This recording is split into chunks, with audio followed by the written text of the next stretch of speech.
Praise the Lord. கர்த்தருடைய பரிசுத்த ஸ்தோத்திரம். இந்த நாளில் கூட நாம் தியானிக்க முடிய தெரிந்து கொண்ட வார்த்தை கணக்கு ஒப்புவிக்க வேண்டும்.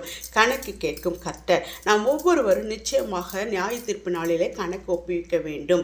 நம்மிடத்தில் கர்த்தர் கணக்கு கேட்பார். அப்பொழுது நாம் கணக்கு ஒப்புவிக்க வேண்டும் என்பதை புரிந்து கொண்டால் நிச்சயமாக தேவனுடைய பிதாவின் சித்தத்தை புரிந்து ஆவிக்குரிய ஓட்டத்தை ஜெயமுடன் ஓடுவோம் என்பது எந்த மாற்று கருத்தும் இல்லை. சங்கீதம் 56:8 என் அலைச்சல்களை தேவரீர் எண்ணி இருக்கிறீர், அவைகளுடைய கணக்கில் அளவு இருக்கிறது.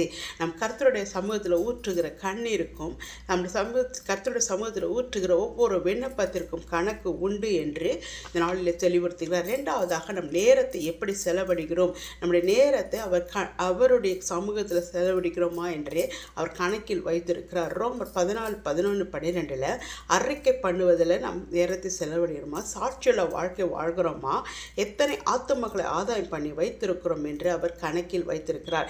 எத்தனை மணி நேரம் ஆண்டோட சமூகத்தில் நாம் செலவழிக்கிறோம், எந்த அளவு அவருடைய சமூகத்தில் அன்பு கூறுகிறோம் என்று அவர் கணக்கு வைத்திருக்கிறார்.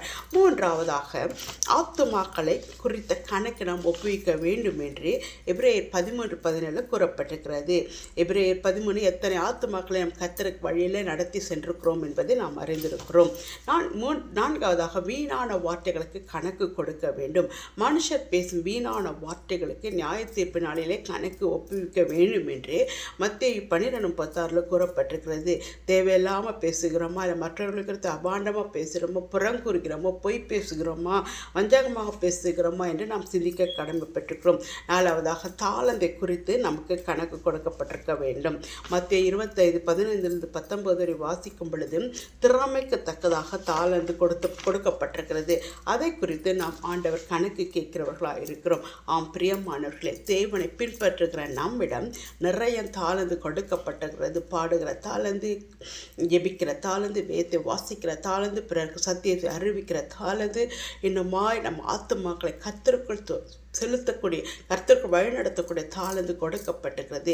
இந்த தாளந்து நம்முடைய வாழ்க்கையில் எந்த அளவுக்கு இருக்கிறது, கிரையை செய்கிறது என்று இந்த நாளிலே நாம் அறிந்திருக்க வேண்டும். நம் உலகத்தை பிரியப்படுத்துகிறவர்களாக இருக்கிறோமா, தேவனை பிரியப்படுத்துகிறவர்களாக இருக்கிறோமா என்று நாம் அறிந்து கர்த்தருக்கு கணக்கு ஒப்புவிக்க வேண்டும் நியாய தீர்ப்பு நாளிலே என்ற உணர்வு நமக்குள் இருக்கும் பொழுது கர்த்தருக்குரிய வழியில் நடந்து கர்த்தருக்குள் ஜீவிப்போம் என்று விசுவாசிக்க வேண்டும். அப்படி நாம் விசுவாசித்து அவர் பாதையில் நடக்கும் பொழுது நாம் நியாய தீர்ப்பு நாளில் நிச்சயமாக நமக்கு கொடுக்கப்பட்ட பொறுப்பை சுத்தமாக நிறைவேற்றி முடித்திருப்போம் என்பதில் எந்த சந்தேகமும் இல்லை. பிரியமானவர்களே, கர்த்தர் தாமே உங்கள் ஒவ்வொருவரையும் ஆசீர்வதித்து அவர் வழியை நடத்துவாராக. ஆமேன், ஆமேன், ஆமேன்.